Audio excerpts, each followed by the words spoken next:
बोलो श्रीमद् भगवते गीता की। শ্রীমদ্ ভগবত গীতাতে শ্রদ্ধার কথা আমাদেরকে বলেছেন। শ্রদ্ধা শব্দের অর্থ হলো বিশ্বাস। বিশ্বাসটাকেই শ্রদ্ধা বলা হয়েছে। শ্রীমদ্ ভগবত গীতার ৪র্থ অধ্যায়ের ৩৯ নম্বর শ্লোক জ্ঞান যুগেতে বলা হয়েছে, শ্রদ্ধাবান লভতে জ্ঞানম তৎপরো সংজিতেন্দ্রিয় জ্ঞান লব্ধা পরম শান্তিম অচিরেণ অধিগচ্ছতি। শ্রদ্ধাবান ব্যক্তি ঈশ্বর পরায়ণ হইয়া থাকেন। বললেন, ঈশ্বর পরায়ণ ব্যক্তি আত্মসংযমিনী হয়ে থাকেন এবং আত্মসংযমের দ্বারা, শ্রদ্ধার দ্বারা, চিন্ময় ভগবত তত্ত্ব জ্ঞানের দ্বারা দিব্য জ্ঞান লাভ করে তারা পরম মুক্তি প্রাপ্ত হয়, অর্থাৎ তারা মোক্ষ লাভ করতে পারে। তো শ্রদ্ধা শব্দের অর্থ কি? শ্রদ্ধা শব্দের অর্থ হলো বিশ্বাস। কিসে বিশ্বাস? শাস্ত্রের বাক্যের প্রতি বিশ্বাস। গীতা, ভাগবত, বেদ, পুরাণ, ইতিহাস যা বলেছেন বিশ্বাস করে মানুষ। গুরু, সাধুগুরু, বৈষ্ণবের বাক্যে বিশ্বাস রাখতে হবে। আমরা একটা কথা বলি না, বিশ্বাসে মিলায় কৃষ্ণ, তর্কে বহুদূর। বিশ্বাসটাকেই বলা হয়েছে শ্রদ্ধা। শ্রদ্ধা শব্দের অর্থ কহিত বিশ্বাস। যার গুরুর প্রতি শ্রদ্ধা হয়ে গেছে, গুরুর বাক্যের প্রতি শ্রদ্ধা হয়েছে, তিনি অনায়াসে ভগবান লাভ করতে পারেন। তার একটা সুন্দর দৃষ্টান্ত আছে। এক রাজার একটি মাত্র মেয়ে। মেয়ের নাম ছিল বৈরাগীবতী। মেয়ে যতই বড় হচ্ছে ততই তার বৈরাগ্য বাড়তেছে। মেয়ের বয়স যখন 10-12 বছর হয়ে গেছে, তখন সেই মেয়ে রাজাকে বলছে, বাবা, আমি এই বিষয়ের মধ্যে থাকলে বড় কষ্ট হয়, যেমন আমার দম বন্ধ হয়ে মরে যাচ্ছে এমন লাগে। সাধু মুনি ঋষিরা যেভাবে বনে কুটিয়া বানিয়ে থাকে, ছন বাঁশের ঘর দিয়ে, লতা পাতার বেড়া দিয়ে, আমাকে ওভাবে একটা কুটিয়া বানিয়ে দাও, আমি ওখানে বসে আমার ঠাকুর সেবা পূজা করবো, ভজন করবো। মেয়েটা ছোটবেলার থেকেই ঠাকুর পূজা নিয়ে খেলাধুলা, বৈরাগীবতী নাম। আর ঠিক তেমনি ভাবে তার বৈরাগী। রাজার এত টাকা পয়সা, সোনা দানা, বৈভব, এগুলো কিচ্ছু ভালো লাগে না। ঠাকুর সেবা করতে ভালো লাগে, ঠাকুরের নাম করতে ভালো লাগে, ঠাকুরের কথা শুনতে ভালো লাগে। তো রাজা তখন কি করবেন? রাজার তো বিরাট বড় ফুল বাগান আছে, বিরাট বড় ফুল বাগান আছে, তুলসী বাগান আছে, নানা রকমের আছে। ওখানে একটা ঘর বানিয়ে দিয়েছে, বেশ কিছু দাস দাসীও দিয়েছেন মেয়েকে দেখাশোনা করার জন্য, মেয়ের যখন যা প্রয়োজন ব্যবস্থা করার জন্য। সেখানে থেকে ভজন করতে করতে মেয়ের বয়স এখন 17-18 বছর হয়ে গেছে। মেয়ে বিবাহের পুরো উপযুক্ত মেয়ে, কিন্তু বিবাহ দিতে গেলে মেয়ে রাজি না, আমি বিয়ে করব না, আমার প্রাণনাথ শ্রী গোবিন্দ থাকতে আমি অন্য কাউকে বিয়ে করব না, ভগবানই আমার স্বামী, আমি অন্য কোনো পুরুষকে বিবাহ করব না। যাই হোক, তো রাত্রিবেলা উনি একা থাকেন ঘরের ভিতরে। দিনের বেলা অনেক আসে, সখীরা আসে, দাসদাসীরা আসে, যে যেটা পারে কাজকর্ম করে দিয়ে চলে যায়। রাত্রিবেলা একাই থাকেন ঘরে। এক চোর ধীরে ধীরে ধীরে ধীরে পাত্তা লাগিয়েছে, সমস্ত ঘটনা জানলো। একদিন রাত্রে সে চুরি করার জন্য এসে উপস্থিত। যেহেতু রাজার মেয়ে একা থাকে বনের মধ্যে, ওখানে কোনো পাহারাদার নাই, কোনো কিছু নেই। আর রাজার মেয়ে যেখানে থাকে ওখানে তো হীরামণি মুক্তা থাকবেই, টাকা পয়সা সোনা দানা থাকবেই, বুঝেছেন? রাজার মেয়ে। বললেন কেউ যদি সিংহের গুফায় ঢুকে, সিংহ যেখানে থাকে যে গর্তের মধ্যে, তো ওখানে যদি ঢুকে তো ওখানে হাড্ডি গুড্ডির মধ্যেও মণিও পেতে পারেন, মুক্তাও পেতে পারেন। কারণ সিংহ হাতি মেরে দেয়, হাতির মাথায় গজমুক্তা হয়, সাপের মাথায় মানিক মণি হয়, ব্যাঙের মাথায় মানিক্য হয়। এই জন্য সিংহের গর্তেতে গেলে কিছু না কিছু পাওয়া যাবে। কুকুরে গর্তে গেলে কিছু পাবেন না, কুকুর যেখানে থাকে ও তো মারতে পারবে না এত বড় বড় প্রাণীগুলাকে। এই জন্য চিন্তা করলো যে ওখানে যেহেতু রাজার মেয়ে আছেন, তাহলে নিশ্চয়ই ওখানে সোনা দানা টাকা পয়সা পাওয়া যাবে। এবার চোর গিয়েছে। চোরেরা কি করে, কিছু তন্ত্রমন্ত্র কিন্তু তারা জানে। তারা এমন একটি মন্ত্র বলে ফু দিয়ে চতুর্দিকে ধুলি ছিটিয়ে দিবে যে ভিতরে যারা আছে তাদের ঘুম এসে যাবে, গভীর নিদ্রায় ঘুমিয়ে পড়বে, আর তখনই চোর তার চুরি করতে সুযোগ হয়ে যায়। বুঝলেন?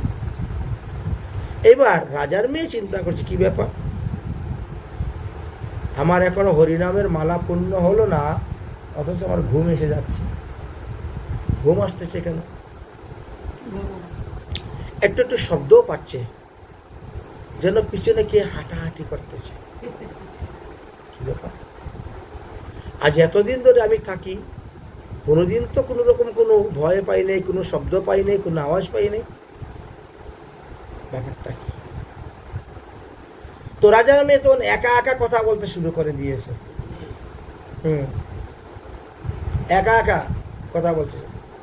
জানিস, ধ্রুব 5 বছর বয়সে ভগবান পেয়ে গেছিল, প্রহ্লাদ 5 বছর বয়সে ভগবান পেয়েছে, আর আমার বয়স 18 বছর হয়ে গেল, এখনো আমি ভগবান পেলাম না। আর পাবই বা কেমন করে ভগবান? আমি তো এখনো সম্প্রদায়ের অন্তর্ভুক্ত সদ্গুরুদেবের চরণাশ্রয় করি নাই। এতদিন ধরে বাবাকে বলছি, বাবা আমাকে একটা সদ্গুরু চরণাশ্রয় করে দাও, আমি দীক্ষা শিক্ষা নিয়ে একটু সাধন ভজন করি। শাস্ত্রে বলছে জপ তপ তন্ত্র মন্ত্র দীক্ষাই মূল হয়, আর দীক্ষা ভিন্ন সর্বকার্য হইবে ক্ষয়। তা আমার তো এখনো দীক্ষাই হয় নাই, এই জন্য মনে হয় ভগবান আমার হাতের সেবা পূজা গ্রহণ করেন না। না হলে এতদিন ধরে ভজন করে যাচ্ছি, ভগবান আমাকে দর্শন দিবে না, কৃপা করবে না, এটা হয়? হয় না। এই জন্য সব কিছুর মূল হলো দীক্ষা। আর যদি অদীক্ষিত অবস্থায় আমি মারা যাই, অদীক্ষিত ব্যক্তির যদি মৃত্যু হয়, রৌরব নরকে বাস জানিবে নিশ্চয়, স্কন্দ পুরাণে তার আছে হে বর্ণন, মৃত্যুর পরে হইবে তার পিচাস জনম। অতএব নিঃশ্বাসের তো বিশ্বাস নাই, কখন যে মরে যাব, আর মরে গেলে আমাকে তখন ওই পিচাস জনি প্রাপ্ত হইতে হইবে। আমি কালকেই বাবাকে বলবো যে বাবা যেন তেন প্রকারেণ যেখান থেকে হোক একজন সদ্গুরু এনে আমাকে দাও, আমি দীক্ষা গ্রহণ করব। আচ্ছা, চোর তো ঘরের পিছনে ছিল। চোর তখন মনে মনে চিন্তা করলো, চুরি করে সারা জীবন কি আর পেলাম? সারা জীবন চুরি করেই বা কি পেয়েছি? যদি আমি রাজার মেয়ের গুরুদেব হতে পারি, তাহলে তো সারা জীবন আর আমাকে চুরি করতে হবে না। রাজার মেয়ের গুরুদেব বলে কথা, রাজা তখন বস্তা বস্তা চাউল, বস্তা বস্তা ডাল, সবজি সব পাঠিয়ে দিবে, যাও গুরুদেব গুরু সেবার জন্য পাঠিয়ে দিবে। সারা জীবন চুরি করে তো কিছুই করতে পারলাম না। রাজার মেয়ে যখন অদীক্ষিত, রাজার মেয়ের গুরু হতে হবে, রাজার মেয়েকে দীক্ষা দেওয়ার ব্যবস্থা করতে হবে। ও আর চুরি করার ওখানে চলে এসেছে, শুনে চলে এসেছে। এসে এক সাধু বাবার কাছে গিয়ে উপস্থিত। সাধু বাবা, গুরুগিরি করতে গেলে কি করতে হয়? কেন? বলে আমার বড় শখ গুরুগিরি করার। বলে বাবা, গুরুগিরি যে করবে তুমি দীক্ষা নিয়েছো? বলে না, আমি দীক্ষা নেই নাই। বাহ, তুমি নিজে অদীক্ষিত হয়ে তুমি আরেকজনকে দীক্ষা দিবে কেমন করে? তোমারই দীক্ষা হয় নাই যে তুমি আরেকজনকে শিষ্য বানাবে কেমন করে, দীক্ষা দিবে কেমন করে? আগে তো তোমাকে শিষ্য হতে হবে, তারপরে শাস্ত্র সিদ্ধান্ত এটা সেটা সব জানতে হবে, ঠাকুর সেবা পূজা গান বাজনা কীর্তন, তবে তো লোকে তোমার গুরু গুরু করে পূজা করবে, গুরু তোমার কাছ থেকে মন্ত্র নিবে। অন্য তো কেউ মন্ত্র নিবে না। ও তাহলে সাধু বাবা আপনি আমার দীক্ষা দিয়ে দেন। সাধু বাবা বলছে তোমাকে যে দীক্ষা দিব তুমি করো কি? কেন? না না, ওটা জানতে হয়, যাকে তাকে দীক্ষা দিতে নাই তো। কারণ শিষ্য যদি পাপ করে সেই পাপ গুরুকে বহন করতে হয়। এই জন্য দীক্ষা দেওয়ার আগে জানতে হয় যে এ করে কি। সে সৎ পয়সার থেকে পয়সা উপার্জন করে না অসৎভাবে পয়সা উপার্জন করে, না জেনে তাকে দীক্ষা দিতে নাই হুট করে। বলো তুমি কি করো? গুরুদেব আমি তো চুরি করি। চুরি করো? না না না, তোমাকে দীক্ষা দেওয়া যাবে না, তোমাকে দীক্ষা দেবে, তুমি আবার গুরুগিরি করবে? হ্যাঁ, চুরি করো তুমি। না না, আর আর আর আর চুরি করবো না, কথা দিও না। কথা আজকে থেকে কথা দিলাম, আমি আর জীবনে কোনোদিন চুরি করব না। আপনি আমাকে দীক্ষা শিক্ষা দিয়ে এমনভাবে তৈরি করে দেন যাতে আমিও গুরুগিরি করতে পারি। ঠিক আছে, হয়ে যাবে, তবে দীক্ষার পরে আমার আশ্রমে থাকতে হবে। থাকবো, কিন্তু কতদিন? যতদিন পর্যন্ত গুরু হওয়ার যোগ্যতা উপার্জন করতে না পারো। গুরুদেব যখন আদেশ দিবেন যাও তুমি গিয়ে আবার দীক্ষা দাও, তবেই গিয়ে দীক্ষা দিলে আপনার লাভ হবে। গুরুর আদেশ ছাড়া যারা নিজেরা নিজেরা গুরু বনে যায় এবং দীক্ষা মন্ত্র দিয়ে ঘুরে বেড়ায়, ওই মন্ত্রে কাজ হয় না, সিদ্ধি লাভ হয় না। গুরুদেব যখন আদেশ দিবেন তখন যদি দীক্ষা দেয়, তখন একটা শক্তি কিন্তু আলাদা পাওয়া যায়, একটা পাওয়ার আসে আলাদা। এখন তুমি যত তাড়াতাড়ি শিখতে পারো তুমি তত তাড়াতাড়ি গুরু হতে পারবে। এইবার দীক্ষা নেওয়ার জন্য প্রস্তুত। সাধু বাবা বললেন তাহলে আগে গিয়ে নাপিত দিয়ে মস্তক মুন্ডন করাও। মস্তক মুন্ডন করে তীর্থের জলে স্নান করো, গঙ্গা আদি তীর্থের জলে স্নান করে আসো, হোম যজ্ঞ আদি করে তোমাকে পাশ্চিত্র করাইয়া তারপরে তোমার দীক্ষা দিব। সারা জীবন চুরি করেছো, যেদিন থেকে তুমি দীক্ষা নিলে সেদিন থেকে তোমার নতুন জন্ম হয়ে গেল। পূর্ব পূর্ব পাপ তাপ অপরাধ যা ছিল সব শেষ, এদিন থেকে নতুন জন্ম শুরু হয়ে গেল। এই জন্য তো তুমি চুরি করো নাই, এই জন্য তো পাপ করো নাই। এবার তুমি এইভাবে সাধন ভজন করতে হবে। ঠিক আছে, গুরুদেব একেবারে তিনি রাজি হয়ে গেলেন। দীক্ষা মন্ত্রের বিধান অনুসারে দীক্ষা মন্ত্র দিয়ে দিলেন, দিয়ে তাকে সব শেখাতে শুরু করলেন। রান্না বান্না, কাপড় চোপড় ধোয়া, বাসন মাজা, ঘর ঝাড়ু দেওয়া, গান করা, কীর্তন করা, ভোগ লাগানি, আরতি করা, সব কিছু। আর ওর শিকারটুকু আগ্রহ, কারণ গুরুগিরি করতে হবে, রাজার মেয়ের গুরু হতে হবে, যত তাড়াতাড়ি পরে শিখে যেতে বলবে। 1 মাসের মধ্যে একেবারে সব দিকে পারদর্শী হয়ে গেছে। গুরুদেব দেখলেন এখন যখন যে কাজে লাগাই সেই কাজে সে লেগে যায়, কোনো অসুবিধা নেই, একটুকু ভুল হয় না, ত্রুটি হয় না, দোষ হয় না।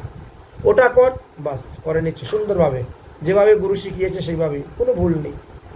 ঠিক আছে বাবা, এবার তুমিও দীক্ষা দিতে পারো, গুরুগিরি করতে পারো, যাও তুমিও দীক্ষা দিও। এইবার গুরুদেবের কাছ থেকে দণ্ডবোধ প্রণাম করে ভিক্ষার ঝুলি কাঁধে নিয়ে হরে কৃষ্ণ কীর্তন করতে করতে ওই রাজার মেয়ের ঘরের দিকে রওনা সোজা। রাজার মেয়ে তো নাম বৈরাগীবতী। আরে আমার 18 বছর বয়স হয়ে গেল, কোনোদিন কোনো সাধু কীর্তন করতে করতে আমার বাড়িতে তো আসে নাই। নিশ্চয়ই পূর্বজন্মের কোনো সুকৃতি ছিল আমার, এই জন্য আজকে দেখো একজন সাধু আমার বাড়ি কীর্তন করে করে আসতেছে আমার ঘরে। বৈরাগীবতী তো আনন্দে দৌড়ে গিয়ে উপস্থিত, প্রণাম প্রণাম প্রণাম সাধু বাবা, প্রণাম সাধু বাবা, আসুন আসুন। হাতে ধরে একেবারে নিয়ে ঘরে বসাই দিয়েছেন,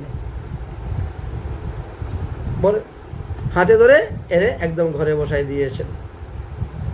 সাধু বাবা বসে গেছেন।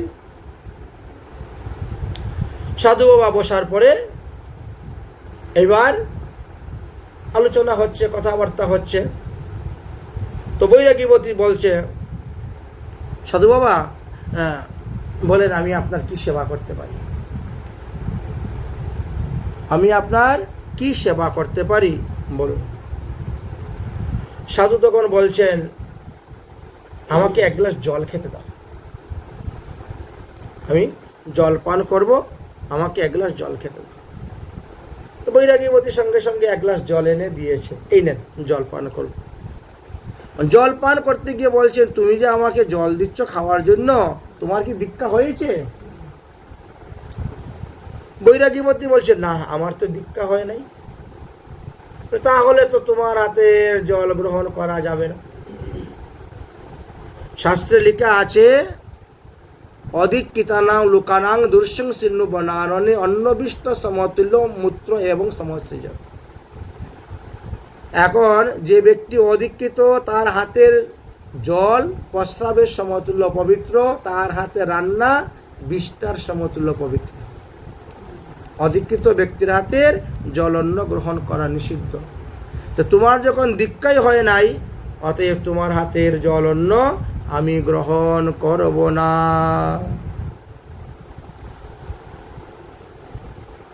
বুঝলেন? নাও নাও নাও, তোমার জল তুমি নাও বলে তিনি বেরিয়ে গেছেন। বৈরাগীবতী হৃদয়ের মধ্যে এত জোরে একটা ধাক্কা লাগলো। আহারে, জীবনের প্রথম দেখেন একজন সাধু আসলো, বুঝলেন, আর তাকে আমি এক গ্লাস জল সেবা করাইতে পারলাম না। এমন দুর্ভাগ্য আমার যে সাধু বাবা আমার হাতের এক গ্লাস জল গ্রহণ করেন, তো ভগবান তো গ্রহণ করে না। আমার গৃহের থেকে সাধু যদি অভক্ত অবস্থায় চলে যান, তাহলে সারা জীবন আমি যা পুণ্যকর্ম করেছি সব পুণ্য শূন্য হয়ে যাবে। এই একটা মনের মধ্যে বিশাল ধাক্কা খেল। সাধু চলে যাচ্ছে, সাধু চলে যাচ্ছে। বই রেখে বুঝি তখন দৌড়ে যায়, দাঁড়ান দাঁড়ান সাধু বাবা দাঁড়ান। দাঁড়িয়ে কি হবে, এতক্ষণ ধরে কীর্তন করে এসেছি, রুদ্রের মধ্যে ক্ষুধা পিপাসা তো লেগেছে, এক গ্লাস জল গ্রহণ করার মতো ব্যবস্থা নেই, তো তোমার বাড়ি দাঁড়িয়ে কি হবে, তাকে কি হবে? বাবা, আপনি আমাকে দীক্ষা দিয়ে তারপর আমার হাতে জল সেবা করে যান। আমি অধিকৃত বলে তো আপনি আমার হাতে জল সেবা করবেন না, তাই তো? তাহলে আপনি আমাকে এখন দীক্ষা দেন, আর তারপরে আপনি আমার হাতে জল সেবা করে যান, না হলে ছাড়ব না। দেখেন, নাম গ্রাম ধাম কিছু জিজ্ঞেস করল না। সাধুর প্রতি তার এতটা শ্রদ্ধা উৎপন্ন হয়েছিল, শাস্ত্র বাক্যের প্রতি তার এতটাই শ্রদ্ধা উৎপন্ন হয়েছে যে শাস্ত্রে লেখা আছে, ঠিকই কথা বলেছেন, অতএব আমারও দীক্ষা এখান থেকে গ্রহণ করা প্রয়োজন। এই জন্য তিনি সেই কথাতে রাজি হয়ে গেছেন। এখন যখন তিনি দীক্ষা নিবার জন্য প্রস্তুত হয়ে রাজি হয়ে গেছেন, সাধু বাবা তখন বলছেন, দেখো মা, দীক্ষা তো ওভাবে দেওয়া যায় না, দীক্ষার কতগুলা পদ্ধতি আছে। দীক্ষা হয় পঞ্চসংস্কারে। কি কি সংস্কার? পঞ্চসংস্কার। প্রথমেই হলো পুন্দ্র সংস্কার, অর্থাৎ তিলক সংস্কার, এটাকে বলা হয় পুন্দ্র সংস্কার। যে যে সম্প্রদায়ের, যে পরিবারের, তিনি যাকে দীক্ষা দিবেন তিনার কপালে সেই সম্প্রদায়ের, সেই পরিবারের তিলকটা এঁকে দিবেন। গুরুদেব নিজে শিষ্যের কপালে তিলক অঙ্কন করে দিবেন। একে কি বলা হয়? একে বলা হয় পুন্দ্র সংস্কার। একে বলা হয়েছে পুন্দ্র সংস্কার। তবে আমাদের এই জগতে 4টি মাত্র বৈষ্ণব সম্প্রদায় আছে, আর 13টি আমাদের অপসম্প্রদায় আছে, বুঝলেন? এই 13টি অপসম্প্রদায় এর তিলকের কোনো মাথা মুন্ডু নাই, কিন্তু বৈষ্ণব সম্প্রদায়ে দেখবেন এক একজনের এক এক প্রকার তিলকের। তিলকের দ্বারাই বোঝা যায় তিনি কোন সম্প্রদায়ের বৈষ্ণব, তিনি কোন পরিবারের বৈষ্ণব। এই জন্য একে কি বলা হয়েছে? একে বলা হয়েছে পুন্দ্র সংস্কার। আচ্ছা, পুন্দ্র সংস্কারের পরে কি আসবে? তাপ সংস্কার। তাপ সংস্কার কি? মুদ্রা ধারণ, মুদ্রা। গুরুদেব নিজের হাতে লিখে দিয়ে দেন বুকের মধ্যে, কেউকে রাধা, কেউ রে গৌর, কাউকে কৃষ্ণ, কাউকে নিতাই, মানে কেউ রাম, কেউ সীতা, যে যে সম্প্রদায়ের। চন্দন দিয়ে আগেরকার দিনে তপ্ত মুদ্রা দেওয়া হতো, কিন্তু এখনকার জগতে তপ্ত মুদ্রা নেই, ধারণ করা হয় না।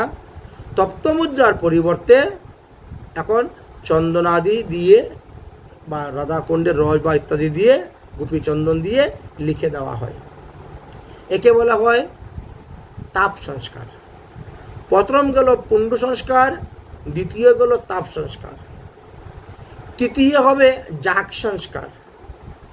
অর্থাৎ তুমি কিভাবে ভগবানের সেবা পূজা করবে ইত্যাদি গুরুদেব কাছে বসে তোমাকে দেখাবেন, তোমাকে শেখাবেন। তাহলে এটা হলো তাপ সংস্কার। তাপ সংস্কারের পরে আসবে কি? মন্ত্র সংস্কার।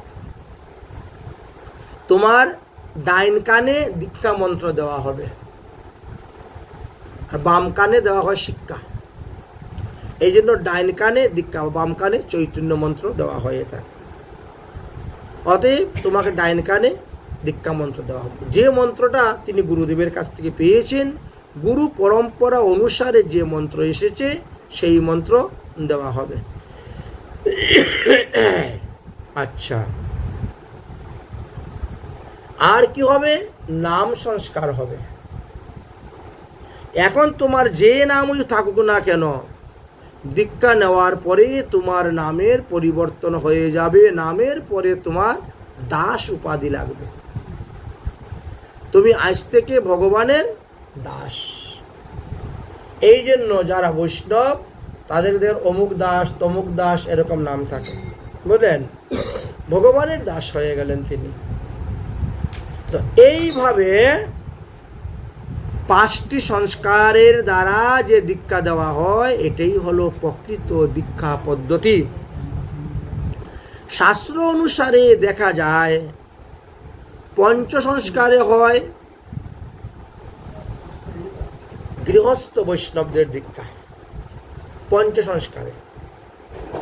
আর দশম সংস্কারে হয় ত্যাগী বৈষ্ণব যারা, তাদের উদ্দেশ্যে দীক্ষা, বুঝেছেন? তাহলে ত্যাগী বৈষ্ণবরা দশম সংস্কার, আর গৃহস্থ বৈষ্ণবরা পঞ্চম সংস্কারে দীক্ষিত হয়ে থাকেন। তুমি তো এখন, তোমার তো বিয়েও হয়ে নাই, এখন তুমি ব্রহ্মচর্য অবস্থায় আছো, তাই তোমাকে পঞ্চ সংস্কারে দীক্ষা দেওয়া হবে। গুরুদেব আমি তৈরি দীক্ষা নেওয়ার জন্য। দীক্ষা নেওয়ার যে তৈরি দীক্ষা এখানে কোথায় দিব? এখানে গঙ্গা আদি কোনো তীর্থই নেই। দীক্ষা দিতে গেলে তীর্থের জলে স্নান করাইতে হয়, বুঝলেন? হয়তো তোমাকে তীর্থে যেতে হবে, আর না তীর্থকে আহ্বান করে এখানে আনতে হবে, এছাড়া তো কোনো উপায় নেই। তবে হ্যাঁ, রাজবাড়ি থেকে অনতি দূরে একটা জঙ্গলের সঙ্গে একটা নদী আছে, ওটা গঙ্গার সঙ্গে লিঙ্ক আছে। জোয়ার ভাটা হয় নদীতে, গঙ্গার সঙ্গে লিঙ্ক আছে। ওই নদীতে স্নান করলে হয়ে যাবে, তাহলে চলো ওখানেই গিয়ে তোমাকে স্নান করাইয়া দীক্ষা দিয়ে দেব। রাজার মেয়ে রাজি হয়ে, তাহলে চলুন চলুন। আরে দীক্ষা তো নিবেন, দীক্ষা নেওয়ার পরে দক্ষিণা দিতে হয়। দীক্ষা নেওয়ার পরে দক্ষিণা দিতে হয়, দক্ষিণাবিহীন সব নিষ্ফল। তা তুমি কি দক্ষিণা দিবে?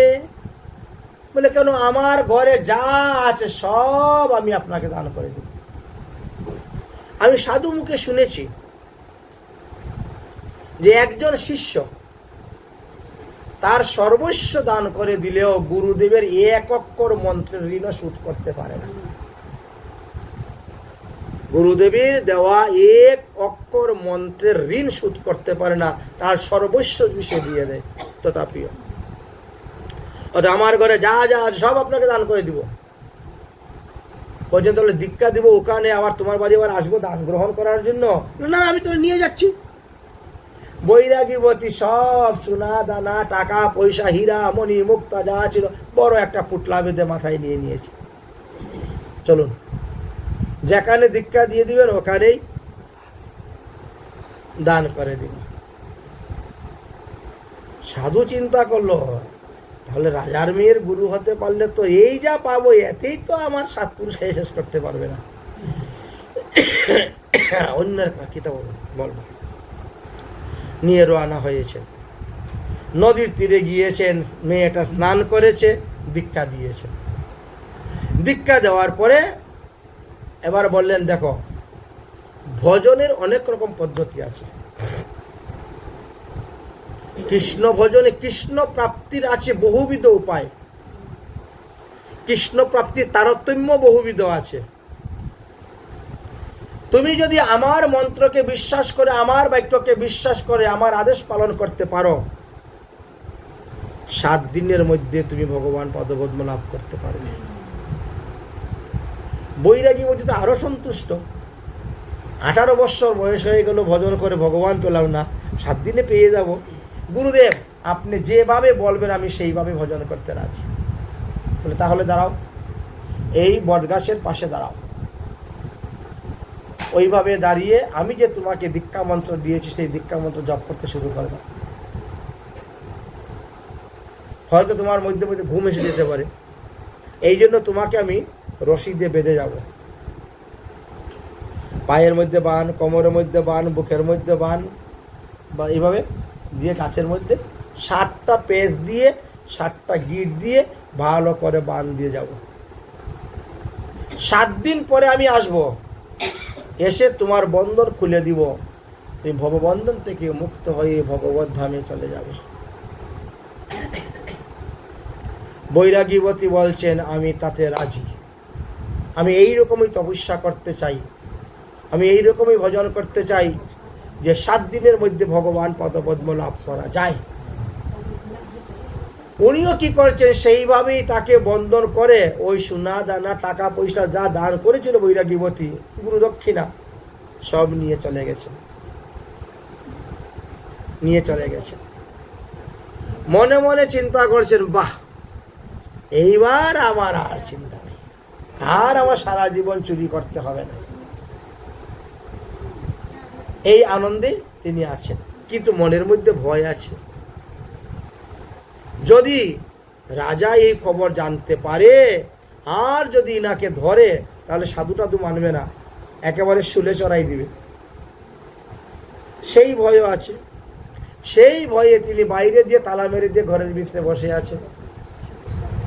একেবারে 1 মাসের খাওয়া দাওয়া একবারে ঘরের ভিতরে নিয়ে চুপচাপ বসে আছে। কারণ জঙ্গলের মধ্যে মেয়েটাকে বেঁধে 7 দিন তো না খেয়ে এমনিও মরে যাবে রাজার মেয়ে, তার মধ্যে যদি বাঘ সিংহ যদি আসে, বাস হয়ে গেছে কাজ। রাজা মশাই বিকালবেলা হঠাৎ কি মনে হয়েছে, যাই তো দেখি মেয়েটা কেমন আছে।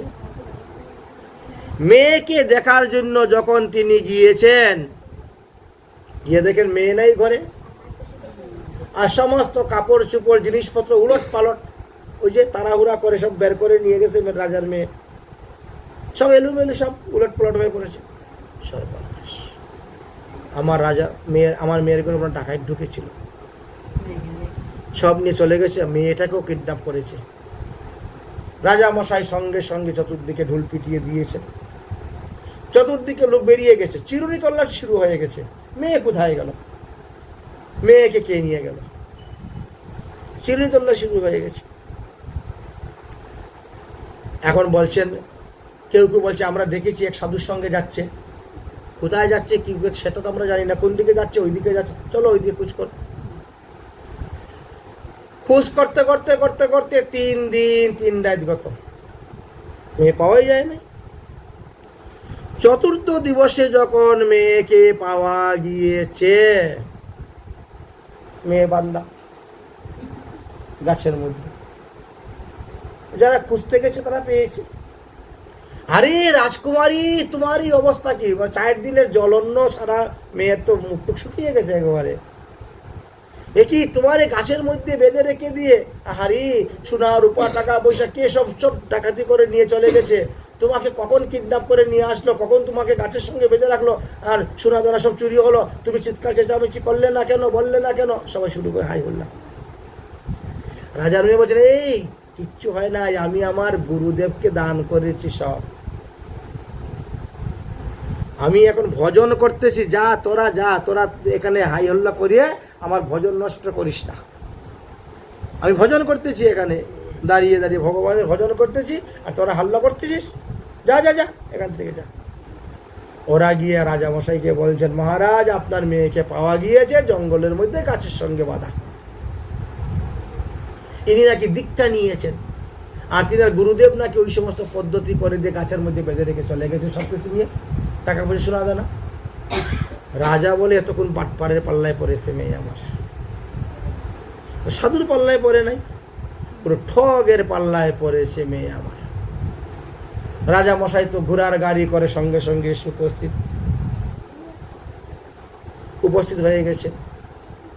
ওরে মা, তোর কি অবস্থা রে, আজকে 4 দিন ধরে তোকে খুঁজে পাওয়া যাচ্ছে না, মুখটুক শুকিয়ে গেছে, মেয়ের কি অবস্থা, তুই কোন বাটপাড়ের পাল্লায় পড়লি, কোন ঠগের পাল্লায় পড়লি, তোর কি অবস্থা?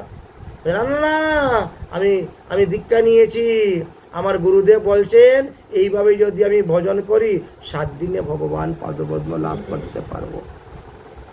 আমি নিজের হাতেই আমার গুরু দক্ষিণা রূপে সোনা দানা টাকা পয়সা যা ছিল ঘরে সব দিয়ে দিয়েছি।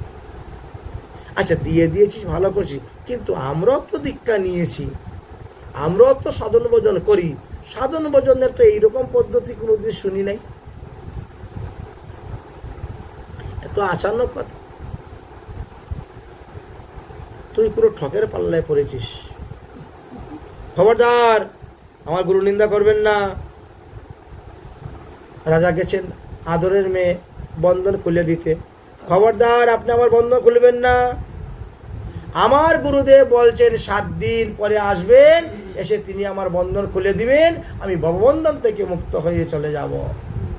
অতএব বাবা, তুমি আমার বন্ধন খুলিও না, তুমি বন্ধন খুললে আমি উদ্ধার হইতে পারবো না।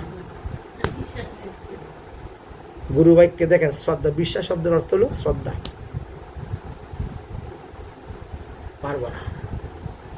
গুরুদেবের বাক্যেতে এতটাই তার রুচি, এতটাই বিশ্বাস, এতটাই শ্রদ্ধা, তখন তিনি অনেক বুঝিয়েছেন। রাজা যত রকম শাস্ত্র সিদ্ধান্ত আছে বুঝাচ্ছেন, কিন্তু মেয়ে কোনো কথা বুঝতে রাজি নাই। গুরুর বাক্যতে, গুরুর প্রতি এতটাই তার দৃঢ় বিশ্বাস, অটল বিশ্বাস। রাজা তো রেগে গেছেন, রেগে গিয়ে বলছেন, যাতে তোর এইভাবেই মনে হয় মরণ লিখা আছে, ওইভাবেই মরবি, মর। রাজা সবাইকে নিয়ে চলে এসেছে। 5ম দিন হয়ে গেল। দেবর্ষি নারদ বিভিন্ন জায়গা ভ্রমণ করতে করতে বৈকুণ্ঠে গিয়েছেন। বৈকুণ্ঠে গিয়ে দেখেন নারায়ণের সিংহাসনটা নড়তেছে, নারায়ণের সিংহাসন নড়তেছে। নারদ মুনি জিজ্ঞাসা, প্রভু আপনার সিংহাসন এরকম নড়তেছে কেন? নারায়ণ বলছেন, পৃথিবীতে কেউ আমাকে পাওয়ার জন্য কঠোর তপস্যা করতেছে, এর জন্য আমার সিংহাসন কেঁপে উঠেছে, আমার সিংহাসন নড়তেছে। কি এমন তপস্যা? তো আমি গিয়ে তার তপস্যা বন্ধ করবো না? ভগবান সুস্থিরভাবে বসতে পারতেছেন না, সিংহাসন নড়তেছে, আমি যাব। প্রভু আপনি বলুন। তখন বললেন, অমুক রাজার মেয়ে, নাম হলো বৈরাগীবতী, অমুক জায়গায় জঙ্গলের মধ্যে ভোজন করতেছে।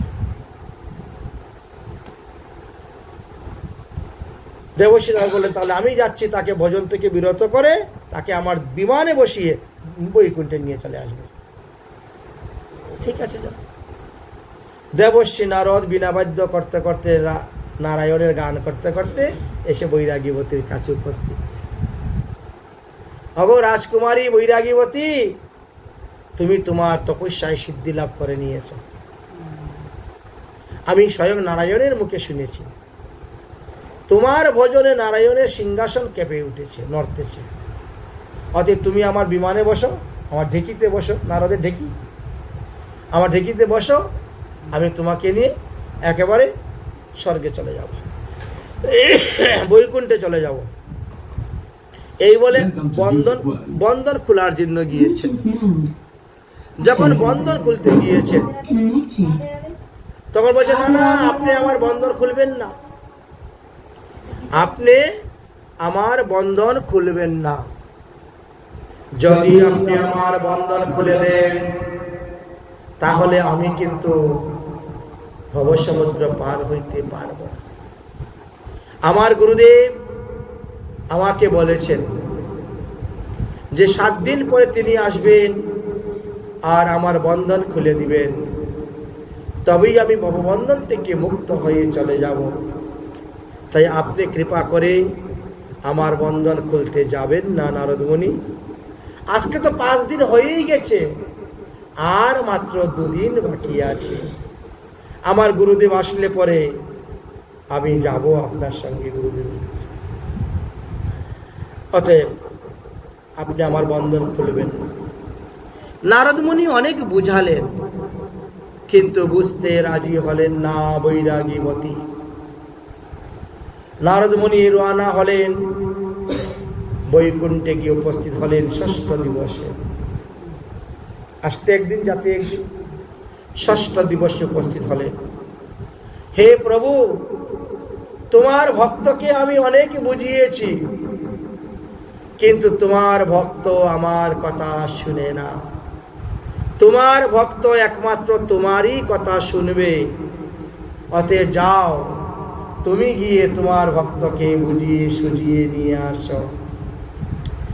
7ম দিবস সকালবেলা বৈকুণ্ঠ থেকে নারায়ণ গরুর পৃষ্ঠে হয়ে এসে উপস্থিত হলেন বৈরাগীবতীর সম্মুখে।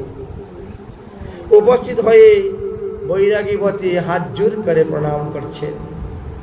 ভগবান বলছেন, বৈরাগীবতী, তোমার যে গুরুর প্রতি শ্রদ্ধা, গুরুর প্রতি নিষ্ঠা, গুরুর প্রতি ভক্তি আর গুরুমন্ত্র জপ, তাই তুমি 7 দিনেই আমাকে দর্শন করতে পেরেছ। 7 দিনেই নারদ মুনিকে দর্শন করতে পেরেছ। 7 দিনেই তোমার ভজন সিদ্ধি হয়ে গেছে। অতএব তোমার জন্য দিব্য বিমান আসতেছে বৈকুণ্ঠ হইতে, তুমি বিমানে বসে চলো নিত্যধামে। তখনও বৈরাগীবতী বলছে, প্রভু একটু অপেক্ষা করেন, আমার গুরুদেব বলছেন 7ম দিবসে আসবেন আর তিনি আমার বন্ধন খুলে দিবেন, তবেই আমি ভববন্ধন থেকে মুক্ত হয়ে যেতে পারবো। এই জন্য আপনি আরো একটা দিন অপেক্ষা করুন। এদিকে ভগবান বলছেন, ওর গুরুদেব তো এখানে আসবে না, তার গুরুদেবের আদি মধ্য অন্ত সবই তো আমি জানি, সে তো এখানে আসবে না। অতএব তুমি যাও, গিয়ে তাকে নিয়ে আসো। সে আসবে না তো, তুমি যাও, গিয়ে বলো আমি পাঠিয়েছি, তাকে নিয়ে আসো। দেবশ্রী নারদ তখন নারায়ণের কথা অনুসারে গিয়ে উপস্থিত হয়েছেন। গিয়ে ডাকছেন সাধুকে। সাধু তখন ভয়ে থরথর করে কাঁপতেছে, মনে করছে মনে হয় রাজা জানতে পেরেছে, এবার লোক পাঠিয়েছে আমাকে ধরে এখন শুলে চড়াবে। রাজন্য ভোগ করা এত সহজ নয়, বড় কঠিন ব্যাপার। নারদ মুনি অনেকক্ষণ ডাকাডাকি করতে করতে আস্তে আস্তে দেখতেছে, আরে তো সাধু দেখি একজন এসেছে ডাকতেছে। তাই উনি বেরিয়েছেন, বেরিয়ে নারদ মুনির চরণে পড়ে গেছেন, সাধু বাবা আমাকে বাঁচাও, আমাকে বাঁচাও, ইত্যাদি ইত্যাদি। সাধু বলছেন, যা হবার হয়ে গেছে, ওসব কথা চিন্তা নেই, চলো শিষ্যের কাছে। তোমার আদেশ অনুসারে তোমার শিষ্য ভজনে সিদ্ধি লাভ করেছে, ভগবান এসে বসে আছেন তাকে নিয়ে যাওয়ার জন্য। কিন্তু তোমার বাক্যের প্রতি এতই নিষ্ঠা, তুমি গিয়ে তার ভববন্ধন খুলে না দিলে সে যাবে না। তার মনে সন্দেহ, ভববন্ধন থেকে মুক্ত হতে পারবে না, অতএব যাও তুমি। তখন নারদ মুনির সঙ্গে ওই সাধু গেলেন, গিয়ে দেখে সামনে ভগবান বসে আছেন। ভগবানের চরণে পড়ে গেলেন, প্রভু আমি পাপী, আমি দুরাচার, আমি চোর, আমি অসৎ কর্ম করতাম, আপনি আমার অপরাধ ক্ষমা করুন। ভগবান বললেন, এইসব কথা থাক, আমি তো সবই জানি, আমাকে আবার নতুন করে বলতে হবে না। এখন এইসব কথা থাক, যাও আগে গিয়ে শিষ্যের বন্ধনটা খুলে দাও, আগে গিয়ে তুমি তোমার শিষ্যের বন্ধন খুলে দাও। তখন ভগবানের কথা অনুসারে গিয়ে শিষ্যের বন্ধন খুলে দিয়েছেন। শিষ্য তখন মনে মনে চিন্তা করছে, আমি আগে কাকে প্রণাম করব। একদিকে আমার স্বয়ং গুরুদেব দাঁড়িয়ে আছেন, আরেকদিকে বৈকুণ্ঠেশ্বর ভগবান নারায়ণ দাঁড়িয়ে আছেন, আমি আগে কাকে প্রণাম করব। তখন তার হৃদয় থেকে যেন কেউ বলছে, গুরু গোবিন্দ দুনু।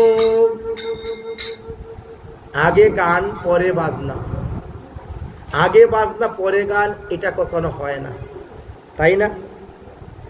গুরু গোবিন্দ দুনু খারে কাকে লাগু পায়, গুরু গোবিন্দ দুনু খারে কাকে লাগু পায়, বলিহারি শ্রী গুরুদেব গোবিন্দ দিও মিলায়, গোবিন্দ দিও মিলায়, গুরু গোবিন্দ দুনু কারে কাকে লাগু পায়, বলিহারি শ্রী গুরুদেব গোবিন্দ দিও মিলায়, গোবিন্দ দিও মিলায়, গোবিন্দ দিও মিলায়, গোবিন্দ দিও মিলায়। যে গুরুদেবের কৃপাতে 7 দিনের মধ্যে আমি ভগবান পাদপদ্ম লাভ করতে পেরেছি, অতএব সেই গুরুদেবকে আগে আমার প্রণাম করা দরকার বলেই তিনি গুরুদেবের চরণে পড়ে গেলেন। গুরুদেব তখন তিনার চরণ থেকে ভক্তকে তুলে নিয়ে ভগবানের চরণে সমর্পণ করে দিলেন। এটি হলো গুরুদেবের কাজ। গুরু কি করে? শিষ্যকে ভগবানের সঙ্গে সংযুক্ত করে দেন, সম্পর্ক স্থাপন করে দেন, গুরুদেবের কাজ। এই জন্যই গীতার 4th অধ্যায়ের 39 নম্বর শ্লোকে বললেন, শ্রদ্ধাবানম লভতে জ্ঞানম তৎ পরং সংজিতেন্দ্রিয়ম, জ্ঞান লব্ধা পরম শান্তি মচিরৈনম অধিগচ্ছতি। তাই শ্রদ্ধার কথা বলেছে, শ্রদ্ধাবান হতে হবে আমাদেরকে। আমরা যদি শ্রদ্ধাবান না হই, সাধুগুরু বাক্যে বিশ্বাস না থাকে, ভগবানের বাক্যে বিশ্বাস না থাকে, গুরু বাক্যে বিশ্বাস না থাকে, তাহলে কখনো ভগবান পাব না। বুঝলেন? বিশ্বাসী মিলায় কৃষ্ণ, তর্কেতে বহুদূর চলে যায়।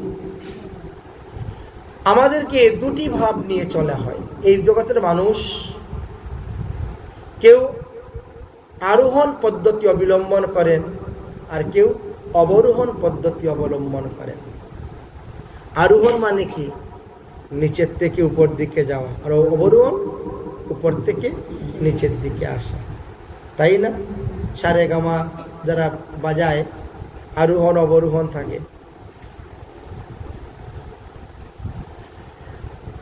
অবরোহণটা হলো বেদের বাক্য স্বীকার করে নেওয়া, গীতা ভাগবতের বাক্য স্বীকার করে নেওয়া, মুনি ঋষির বাক্য স্বীকার করে নেওয়া, মাতা পিতা গুরুজনের বাক্য স্বীকার করে নেওয়া, এটি হলো অবরোহণ। আর আরোহণ হলো পরীক্ষা করে দেখে শুনে বুঝে আমি স্বীকার করব। বুঝেছি? পরে শুনে দেখে বুঝে তারপরে স্বীকার। ছোটবেলার থেকে মা আমাদেরকে শিখিয়েছেন, এই দেখ এটা তোর বাবা, এটা তোর কাকা, এটা তোর মামা। আচ্ছা, যেটা মা বলেছে সেটাই তো আমরা বলি, যেভাবে শিখিয়েছে ওটা হলো অবরোহণ। আমার বিচার করার দরকার নেই, আমার পরীক্ষা করার দরকার নেই, তো মা বলেছে বাস, শেষ হয়ে গেল। আর কেউ যদি মনে করে দেখি তো এটা আমার বাবা কি না, পরীক্ষা করে একটু ডিএনএ টেস্ট করাতে হবে, তারপরে আমি তাকে বাবা বলে ডাকবো, বুঝলেন? এখন পরীক্ষা করালেন, পরীক্ষায় মিললো, মিলার পরেও সন্দেহ, এরকম তো আরো অন্য লোকেরা থাকতে পারে। কারণ আপনার আমার বাবার বয়সী লোক, সারা পৃথিবীর কথা ছেড়িয়ে দিলাম, যদি ভারতবর্ষেই দেখেন তা 30-35 কোটি লোক আছে, তাই না? 135 কোটি লোকের মধ্যে 35 কোটি লোক তো আমার বাবার বয়সী পাবো। তাহলে এতগুলা লোকের ডিএনএ টেস্ট করাইতে কতদিন লাগবে? তারপরে আমি তাকে বাবা বলে ডাকবো, তাহলে তো হয়েই গেছে কাজ। ঠিক তেমনি ভাবে গুরু বলছেন, এই তোমার ঈশ্বর, এই তোমার মন্ত্র, এই মন্ত্রের মধ্যে তোমার মন্ত্রের অধিষ্ঠাত্রী দেবতা আছেন, তুমি ভজন করে যাও, হয়ে গেল। আমার পরীক্ষা করার দরকার নেই। পরীক্ষা করতে গিয়ে তো ব্রহ্মা পর্যন্ত ফেল হয়ে গেলেন ভগবানকে। বৃন্দাবনে গিয়েছিলেন যে ব্রহ্মা, চতুর্মুখ ব্রহ্মা, এই ব্রহ্মাণ্ডের মালিক ব্রহ্মা, চতুর্ষণের পিতা ব্রহ্মা, তিনি পর্যন্ত ভগবানকে পরীক্ষা করতে গিয়ে নিজেই ফেল হয়ে। আপনার আমার কথা আর কি বলবো? এই জন্য ভগবান বলছেন, অজ্ঞশ্চা শ্রদ্ধাধানশ্চ সং আত্মানাম বিনিশ্যতি নায়ং লোকে অস্তেনম পরিব্যা ন সুখম সংশয়াত্মানম। যারা অজ্ঞ লোক, যারা শ্রদ্ধাহীন লোক, যারা সবকিছুতে সংশয় করে, সেই সমস্ত ব্যক্তিদের বিনাশ হয়। তারা বিনাশ হয়, তারা ভগবান পাদপদ্ম লাভ করতে পারে না। মূর্খ এবং শাস্ত্রের প্রতি শ্রদ্ধাবিহীন ব্যক্তিগণ কখনো ভগবত ভক্তি লাভ করতে পারে না। আর ভগবত ভক্তি লাভ করতে না পারলে ভগবানকেও পায় না। যারা অসংশয়াত্মা, অর্থাৎ সবকিছুতে অবিশ্বাস, সবকিছুতে অবিশ্বাস, এরা কখনো সুখ লাভও করতে পারে না। তারা ইহকালেও সুখ পায় না, পরকালেও শান্তি লাভ করতে পারে না। শ্রদ্ধা সম্পর্কে শ্রী চৈতন্য চরিতামৃত গ্রন্থেতে অনেক অনেক তত্ত্বকথা আলোচনা করে গিয়েছেন। ভগবান শ্রীকৃষ্ণ অর্জুনকে উদ্দেশ্য করে শ্রীমদ্ ভগবদ গীতারও বহু স্থানে শ্রদ্ধার কথা আলোচনা করে গিয়েছেন। গীতার 6ষ্ঠ অধ্যায়ের 37 নম্বর শ্লোকে বলছেন, ও জয়ন্তী শ্রদ্ধায় প্রত্যা যুগশ্চলিতাম সমানুষ অপ্রাপ্য যুগ সংসিদ্ধম কাঙ্গতি কৃষ্ণ গচ্ছতি। অর্জুন ভগবান শ্রীকৃষ্ণকে জিজ্ঞাসা করলেন, হে কৃষ্ণ, মনে করুন কোনো ব্যক্তি শ্রদ্ধাবান, তিনার খুব শ্রদ্ধা আছে, অথচ যত্নবিহীন, যুগচ্যুত বা মনোযোগ ভ্রষ্ট, তাহলে সেই ব্যক্তি কিভাবে সিদ্ধি লাভ করতে পারবে? আপনি আমাকে কৃপা করে বলুন। ওই ব্যক্তির কি গতি হইবে তা আপনি আমাকে কৃপা করে বলুন। কারণ আমি এর আগে আপনার মুখ থেকে কর্মমার্গের কথা শুনেছি, জ্ঞান মার্গের কথা শুনেছি। আপনি বলেছেন, আব্রহ্ম ভুবনাৎ লোকা, ব্রহ্মলোক পর্যন্ত যদি কেউ চলে যায় তথাপিও তার পতন হয়। মেঘ যেমন আকাশের মধ্যে ভেসে বেড়ায়, ঠিক তেমনি ভাবে জীবাত্মাও ঘুরে বেড়ায়, 84 লক্ষ যোনিতেই ভ্রমণ করে।